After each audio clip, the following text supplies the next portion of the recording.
আসসালামু আলাইকুম বন্ধুরা, cook and kids with Rumana channel থেকে আমি ইলিন বলছি। অনেক দিন হলো ভিডিও দেওয়া হচ্ছে না, আমাদের পরীক্ষা চলছে তাই সময় করে দিতে পারছি না। এটা হচ্ছে আমাদের অভিমামার বিয়ের দ্বিতীয় পর্ব। এর আগের পর্বে আমরা দেখিয়েছিলাম গায়ে হলুদের অনুষ্ঠানের ভিডিও। এই ভিডিওতে আমরা আপনাদেরকে বিয়ে এবং বৌভাত দুইটাই দেখাবো। তো আমাদের বাসা থেকে নামতে নামতে খুব দেরি হয়ে গিয়েছিল। আমরা গিয়ে দেখি অলরেডি দুইটা গাড়ি ছেড়ে দিয়েছে। অভিমামা আমাদের জন্য অপেক্ষা করছিল। আমরা গিয়ে তাড়াতাড়ি গাড়িতে উঠে পড়ি এবং অভিমামাও উঠে পড়ে। আজকে ইশিকার পরনে যে ড্রেসটা দেখতে পাচ্ছেন, এই ড্রেসটা কিন্তু খুবই সুন্দর। এই ড্রেসটা আমাদের ফুপা লন্ডন থেকে ইশিকার জন্য নিয়ে এসেছে। আপনারা কমেন্টে জানাবেন অবশ্যই ইশিকার ড্রেসটা কেমন হয়েছে। এখানে আমরা ভাবছিলাম কোন গাড়িতে ওঠা যায়, সব গাড়িতেই আমাদের আত্মীয় স্বজনে ভরা ছিল। তারপর আমরা একটা গাড়ি দেখি পিছনে খালি ছিল, ওইটাতে উঠে পড়ি। এখানে আম্মু ভিডিওর ক্লিপ নিচ্ছিল, আমি শিকাকে কোলে নিয়ে বসে পড়ি। তারপর আর কি আমাদের গাড়িগুলো ছেড়ে দেয়। তারপর আমরা পৌঁছে যাই হোয়াইট হল কমিউনিটি সেন্টারে, যেখানেই মূলত বিয়ের অনুষ্ঠানটা করা হয়েছিল। আমরা গাড়ি থেকে নামার সাথে সাথেই ক্যামেরাম্যান আমাদের সবার ভিডিও ক্লিপ নিচ্ছিল। যেহেতু এই বিয়ের অনুষ্ঠানের পুরোটা একটা ভিডিও করা হবে, সেই জন্য অনেকগুলো ক্লিপ নেওয়া হচ্ছিল ভিডিও।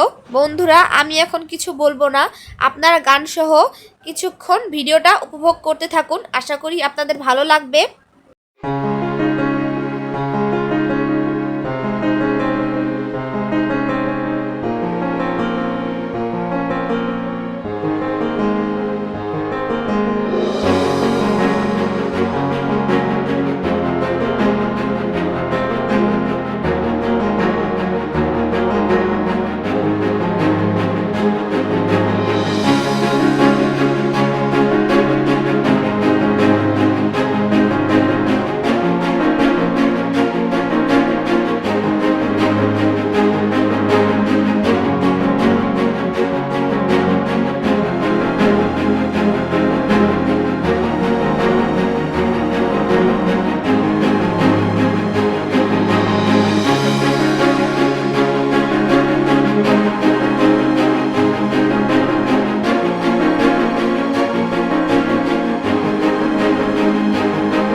বন্ধুরা, আমরা আগেই ঢুকে পড়েছিলাম, কিন্তু আমাদের মামাকে পাত্রীপক্ষের লোকজন আটকে রেখেছিল, বলছিল যে আগে আগে ঢোকা যাবে না। তারপর তো আমাদের মামা কিছুক্ষণ অপেক্ষা করলো। আপনারা দেখতেই পাচ্ছেন কি কি আয়োজন করা হয়েছিল। আর আমাদের মামি কিন্তু আমাদের মামার ক্লাসমেট। আমার মামা মামি দুইজনেই ধনিয়া কলেজে অ্যাকাউন্টিংয়ে অনার্স পড়ছে। আমাদের মামা পাত্রীপক্ষের আবদার মিটিয়ে তারপরই গেটের ভিতর দিয়ে প্রবেশ করতে পেরেছিল।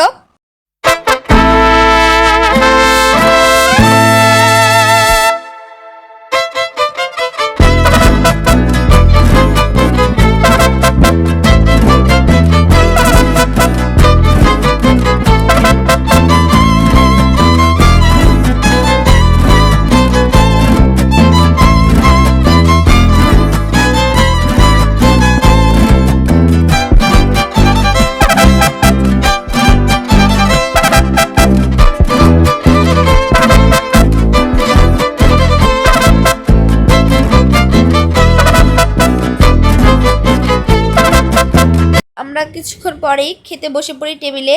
আর বন্ধুরা, আব্বু কিন্তু আমাদের সাথে নানু বাড়ি থেকে যেতে পারেনি বিয়েতে, কারণ আব্বুর কিছু জরুরি কাজ ছিল। আব্বু কাজ থেকে একবারে হলে চলে গিয়েছিল। তারপর আমাদের একসাথে দেখা হয়। আব্বুকে আমরা বলি আমাদের সাথে খাওয়ার জন্য, কিন্তু আব্বু বলে আব্বু আগেই খেয়ে নিয়েছে। আব্বু আমাদেরকে খাবার বেড়ে দিচ্ছিল। এখানে আমাদের সবাইকে কেমন লাগছে আপনারা অবশ্যই জানাবেন। আমাদের তিন ভাই বোনকেও কেমন লাগছে আপনারা জানাবেন। আব্বু বলছিল ইশিকার ড্রেসটা খুবই সুন্দর লাগছে ইশিকাকে। এতে সবাই উপস্থিত থাকলেও আমাদের সবাইকে সবসময় মাতিয়ে রাখা মুনমামা কিন্তু উপস্থিত ছিল না। মুনমামা যেহেতু বিদেশে চাকরি করে তাই মুনমামার পক্ষে এই বিয়েতে অ্যাটেন্ড করা সম্ভব হয়নি। আর মুনমামা হচ্ছে অভিমামার বড় ভাই, সে সবসময় আমাদেরকে সব অনুষ্ঠানে মাতিয়ে রাখে, আমরা সবাই তাকে খুব মিস করছিলাম। এই বিয়েতে মুনমামা থাকলে আরও বেশি মজা হতো, আনন্দটা দ্বিগুণ হয়ে যেত।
যেহেতু এটা বিয়ে পড়ানোর দৃশ্য, এই দৃশ্যতে আমি আর মিউজিক অ্যাড করলাম না। আপনাদেরকে একটা মজার কথা বলতে চাই, আমাদের যে কারো বিয়ে হোক, যে কোনো মামা বা খালামুনির বিয়ে হোক, আমার নানা সবসময় উত্তেজিত হয়ে যায় এবং যার বিয়ে তাকেই বকাবকি করতে থাকে। এটা যে কেউ হোক, আমাদের রানা মামা, সজীব মামা, মুন মামা, তারা সবাই তাদের নিজেদের বিয়েতে নানার বকা খেতে খেতে শেষ হয়ে গিয়েছে। অভিমামাও বাকি রইল না, অভিমামাও নিজের বউ ভাতের দিন নানার কাছ থেকে বকা খেয়েছে। এটা নতুন কোনো কিছু না। বিয়ে পড়ানোর কিছুক্ষণ পরেই আমি দেখতে পেলাম আমাদের অভিমামা এবং নানা দুইজনেই কান্না করছে। তারপর আম্মুর মাধ্যমে জানতে পারলাম যে নানা কান্না করছে যে অভিমামার বাবা বেঁচে নেই, সেই জন্য। অভিমামাও সেই জন্যই কান্না করছিল যে অভিমামার বাবা এখন পৃথিবীতে আর বেঁচে নেই, সেই জন্য অভিমামার খুবই খারাপ লাগছিল। এছাড়া মুনমামাও দেশে ছিল না, এটাও একটা মূল কারণ।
আপনাদেরকে আরেকটা কথা জানিয়ে দিতে চাই, আমাদের মামির দাঁতে কিন্তু ব্রেসেস পরানো, সেই জন্য মামির দাঁতের মধ্যে খুবই পেন করছিল। মামি ঠিকমতো খেতেও পারছিল না, দেখেই বোঝা যাচ্ছিল কত কষ্ট করে মামি নিজের দাঁতের ব্যথাগুলো লুকিয়ে রাখছিল। আমারও দেখে খুব খারাপ লাগছিল, কিন্তু কিছুই করার নেই, দাঁতে প্রবলেম থাকলে ব্রেসেস তো পরাতেই হবে। আবার খাওয়া দাওয়া শেষে ফ্যামিলি ফটো তোলা হচ্ছিল। মামিদের সাইডের খাবার খুবই ভালো হয়েছিল, যে কয়টা আইটেমই করা হয়েছিল সবগুলো খেতেই হয়েছিল দুর্দান্ত। আমরা খেয়ে খুবই মজা পেয়েছিলাম। আপনারা এখন বলতে পারেন আমাদেরকে কেন দেখা যাচ্ছে না, তার কারণ হচ্ছে আমরা খুব তাড়াতাড়ি চলে গিয়েছিলাম অনুষ্ঠান শেষ হওয়ার আগেই। যদিও কনভেনশন হলটাতে এসি ছিল, তারপরও এত গরম পড়েছিল ওই দিন, আমরা সহ্য করতে পারছিলাম না। তাই আমরা অনুষ্ঠান শেষ হওয়ার আগেই এর আগের গাড়িগুলোতে করে চলে যাই। তাই আপনারা আমাদেরকে এখন আর দেখতে পাচ্ছেন না, এগুলো ক্যামেরাম্যান দিয়ে তোলা ভিডিওগুলো। তারপর আমাদের মামিকে নিয়ে চলে যাচ্ছিল অনুষ্ঠান শেষে। আপনারা দেখতেই পাচ্ছেন মামি খুব কান্না করেছিল বিদায়ের সময়। তো বন্ধুরা, বিয়ের পর্বটা এই পর্যন্তই। কিছুক্ষণ পর দেখা হচ্ছে বৌভাতের পর্ব নিয়ে। তো এ পর্যন্তই বন্ধুরা, এখন আপনাদেরকে দেখাবো বৌভাতের অনুষ্ঠানের কিছু ক্লিপ। এই অনুষ্ঠানটা হয়েছিল আমার নানু বাসারই কিছুটা সামনেই একটা গাড়ির গ্যারেজে। ওই দিন এতটা গরম পড়েছিল, আমরা সবাই অস্থির হয়ে যাচ্ছিলাম গরমে। যদিও আমরা এত বেশি মেকআপ করিনি, একদম হালকা ড্রেস আপ করেছিলাম, তারপরও এত গরম লাগছিল। কম মানুষ ছিল, তারপরও এত গরম লাগছিল চারপাশে, মানে সহ্য করার মতো না। আমরা খুব গরমের মধ্যে খাবারগুলো খেয়েছি। অভিমামান এখানকার খাবারও মজা হয়েছিল, তবে গরমটা এত পড়েছিল আমরা কিছুতেই স্বস্তি পাচ্ছিলাম না খেয়ে। কিছুক্ষণ পর পর কারেন্ট চলে যাচ্ছিল, কি যে একটা অবস্থা।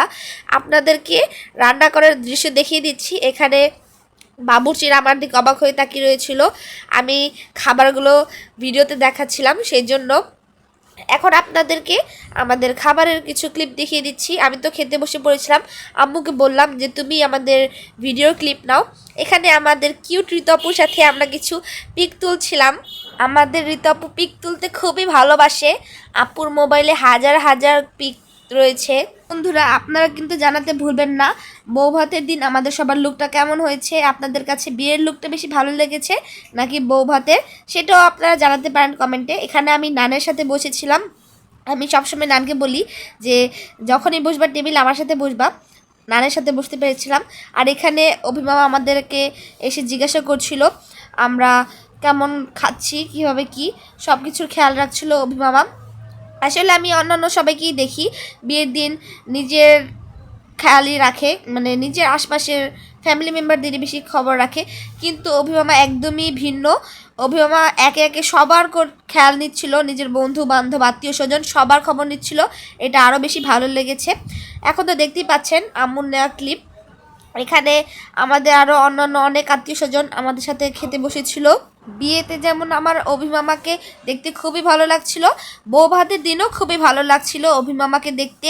মাশাল্লাহ, বৌভাতের দিন আমাদের অভিমামাকে খুবই সুন্দর লাগছিল।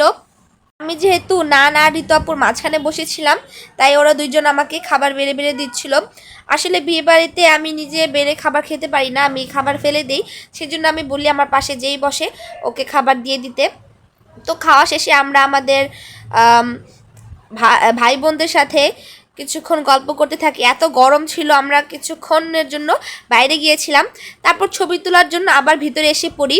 কিছুক্ষণ পরই আমাদের মামি চলে আসে এবং আমরা ওয়েট করতে থাকি কখন ক্যামেরাম্যান আসবে, তারপর আমরা ক্যামেরাম্যানকে দিয়ে আমাদের মামির সাথে ছবি তোলাবো। গরমে আমাদের অবস্থা এত খারাপ হয়েছিল, আমি আর ইশিকা বাসায় গিয়ে আমাদের চুল বেঁধে তারপর আসি। আর আমি আর ইশিকা খাবার শেষে নেলস লাগিয়েছিলাম, আমাদের খুব ইচ্ছা ছিল নেলস লাগানোর, কিন্তু খাওয়ার আগে তো লাগানো সম্ভব না, আমরা নেলস সহ খেতেই পারবো না, সেই জন্য আমরা খাওয়ার পরে তারপর নেলস লাগিয়েছিলাম। তাই আমরা একটু শো অফ করছিলাম নেলস নিয়ে। আসলে অন্যান্য সময় তো নেলস লাগানো হয় না, অনুষ্ঠান ছাড়া অন্যান্য সময়।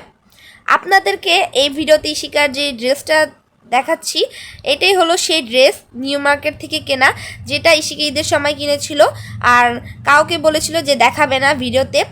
আজকে আপনারা হয়তো দেখে নিয়েছেন ইশিকার ড্রেসটা, আপনারা অবশ্যই কমেন্টে জানাবেন কেমন লাগছে। আর এখানে আহনাফও ছিল, আনাফকে এতদিন পর একসাথে পেয়ে খুবই ভালো লাগছিল।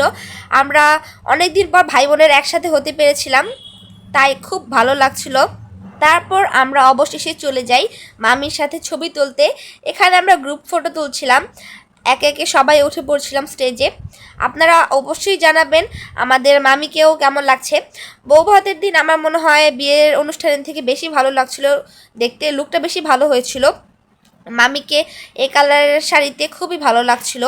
আরেকটা কথা, সবাই ইশিকাকে দেখে সাদা পরি বলছিল। আমার তো খুবই জেলাস ফিল হচ্ছিল। ইশিকাকে সবাই প্রশংসা করছিল, এটা দেখে বলছিল যে মনে হচ্ছে কোনো একটা পরি নেমে এসেছে আমাদের সামনে। আমাদের বৌভাতের ভিডিওতে কিছুটা অন্ধকার দেখা যেতে পারে, এর কারণ হচ্ছে বৌভাতের দিন বেশি লাইটিংয়ের ব্যবস্থা ছিল না, আর যেহেতু উপরে টিন ছিল আলোগুলো ভালোভাবে দেখা যাচ্ছিল না, একটু অন্ধকার লাগছিল, তাই হয়তো বা ভিডিওটা একটু ঘোলা লাগতে পারে। আপনারা আশা করি কিছু মনে করবেন না। এখানে আম্মু নানার সাথে বসে কিছু ক্লিপ নিচ্ছিল। অনুষ্ঠান যখন প্রায় শেষের দিকেই ছিল, তখন আমরা সবাই একসাথে বসে ফ্যানের পাশে বসেই বাতাস খাচ্ছিলাম, খুবই ভালো লাগছিল। আমাদের মামার বিয়েটা এমন সময়েই হয়েছে যে সময়টাতে এত গরম ছিল, কোনো একটা সময় মেকআপ করে রেডি হয়ে শান্তি পাইনি আমরা, সব জায়গায় খালি গরম আর গরম। এখানে মামির খাবার খাওয়ার সিন নিচ্ছিলাম, তাই দেখে মামি কিছুটা লজ্জা পেয়ে গিয়েছিল। তারপর আমি ভিডিও কল অফ করে দিই, যেহেতু একজন মানুষ লজ্জা পাচ্ছে খাওয়ার সময়, তাই আর নিলাম না। এখানে আমি কিছু ক্লিপ নিচ্ছিলাম আমার নিজের। এখানে আমরা দেখছিলাম অভিমামা নিজের ফ্রেন্ডদের সাথে কিছু ছবি তুলছিল, ভিডিও করছিল, সেইটারই কিছু ক্লিপ নিলাম। এখানে আমার স্কুল ফ্রেন্ড, কলেজ ফ্রেন্ড, সব ফ্রেন্ডই ছিল একসাথে, তারা সব একসাথে গ্রুপ ফটো তুলছিল। বন্ধুরা, তো অনুষ্ঠানটা তো শেষই হয়ে গেল। আপনারা সবাই আমাদের মামা মামির জন্য দোয়া করবেন, তারা যেন তাদের জীবনটা খুব সুখে শান্তিতে একসাথে কাটাতে পারে, এই দোয়াই করবেন। আর আপনাদের কাছে আমাদের অভিমামার কোন অনুষ্ঠানটা সবচেয়ে বেশি ভালো লেগেছে সেটাও আপনারা কমেন্টে চাইলে জানাতে পারেন। আর আশা করছি আপনারা কেউ খারাপ মন্তব্য করবেন না, সব ভালো মন্তব্যই করবেন। তো বন্ধুরা, আজ এই পর্যন্তই। সবাই ভালো থাকবেন, সুস্থ থাকবেন, দেখা হবে অন্য কোনো নতুন ভিডিওতে। আজ এই পর্যন্তই, আল্লাহ হাফেজ। কি করছেন বন্ধুরা? আমাদের আরও 2টি ব্লগ দেখতে চাইলে এখানে দেখে নিতে পারেন। এখানে কিন্তু অভিমামার গায়ে হলুদের ব্লগটাও রয়েছে, আপনারা চাইলে দেখে নিতে পারেন।